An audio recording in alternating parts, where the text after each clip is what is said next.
Hello friends, आज हम लोग अनटचेबल नावल की समरी पढ़ने वाले हैं जो मुल्क राज आनंद द्वारा लिखी गई है। इस नावल के कैरेक्टर्स का नाम है बाखा, जो कि एक प्रोटैगनिस्ट है। लाखा, जो बाखा का फादर है। सोहिनी, बाखा की सिस्टर का नाम है। राखा, बाखा के ब्रदर का नाम है। और एक पंडित कालीनाथ और चरत सिंह है। इस नावल में हम लोग बात करेंगे बाखा की, जो 18 ईयर ओल्ड प्रोटैगनिस्ट है। बाखा एक स्वीपर है और बाखा के फादर का नाम लाखा है। बाखा का एक भाई है राखा और बाखा की सिस्टर का नाम सोहिनी है। बाखा एक स्वीपर है, वो लैट्रिन साफ़ करता है और स्ट्रीट साफ़ करता है। वो बहुत ही गंदे एनवायरनमेंट में रहता है और उसके टाउन का नाम है बुलंदशहर।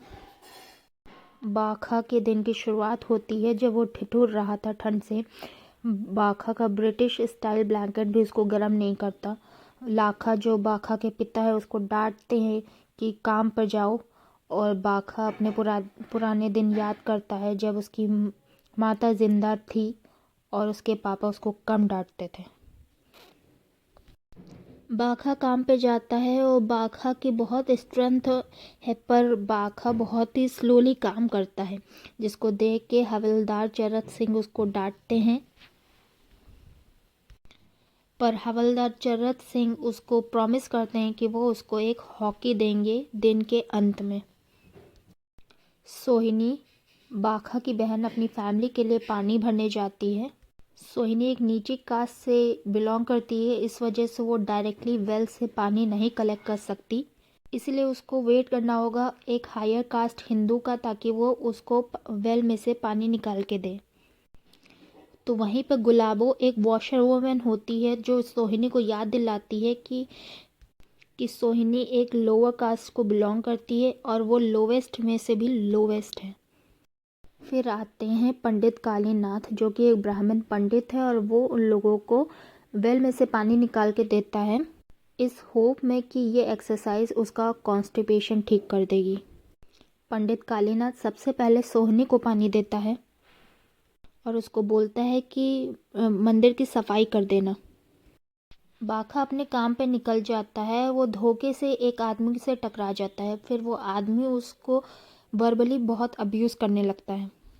बाखा मंदिर के बगल से निकल रहा था तो वो मंदिर के अंदर देखने की कोशिश करता है और मंदिर में पंडित कालीनाथ पल्यूटेड पल्यूटेड चिल्ला रहा था, क्योंकि उसको एक स्वीपर ने टच कर लिया था। फिर बाखा रियलाइज़ करता है वो स्वीपर कोई और नहीं, उसकी बहन सोहिनी थी। सोहिनी एक्सप्लेन करती है बाखा को कि पंडित ट्राई टू मोलेस्ट हर। बाखा सोहिनी को कंफर्ट करता है, उसको घर जाने के लिए कहता है कि बाकी का खाना जो वो मांग कर लाती है वो ले आएगा। बाखा खाना मांगने चला जाता है, इस होप में कि हायर कास्ट हिंदू उसको खाना दे देंगे। बाखा पूरे दिन की साफ सफाई से और काम से इतना थक गया था कि वो किसी के घर के बाहर सो गया था। उस घर की औरत उसको देखती है तो उस पर चिल्लाती है और उससे कहती है, एक काश तुम मर जाओ। और उसको खाना हाथ में देने के बजाय वो ज़मीन पे फेंक के देती है। बाखा जब घर पहुंचता है तो लाखा उसको सिंपैथी देने के बजाय वो उसको इंस्ट्रक्ट करता है कि हायर कास्ट लोगों ने उसकी कितनी मदद करी है। पूरा दिन खेलने के बाद बाखा चरत सिंह के पास जाता है ताकि वो अपनी हॉकी स्टिक ले सके। चरत सिंह उसको बहुत ही डिग्निटी के साथ ट्रीट करते हैं और बाखा को चाय भी पिलाते हैं और बाखा को ब्रांड न्यू हॉकी स्टिक देते हैं। बाखा घर जा रहा होता है, फिर उसको न्यूज़ मिलती है कि मोहनदास करमचंद गांधी आ रहे हैं एक स्पीच देने। बाखा भागता हुआ स्पीच सुनने जाता है, जहाँ पे गांधी जी कास्ट सिस्टम और स्वीपर से रिलेटेड बात करते हैं और वो कास्ट सिस्टम को एंड करने की बात करते हैं। बाखा और भी सुनता है कि वहाँ पे दो लोग बात कर रहे होते कि नई तरीके की मशीन आएगी जिससे स्वीपर्स को लैट्रिन नहीं साफ़ करनी पड़ेगी। बाखा लाखा के पास भागते हुए जाता है कि गांधी जी ने आज क्या क्या बात कही, और वो सोचता है कि वो नई तरीके की मशीन कैसी लगती होगी।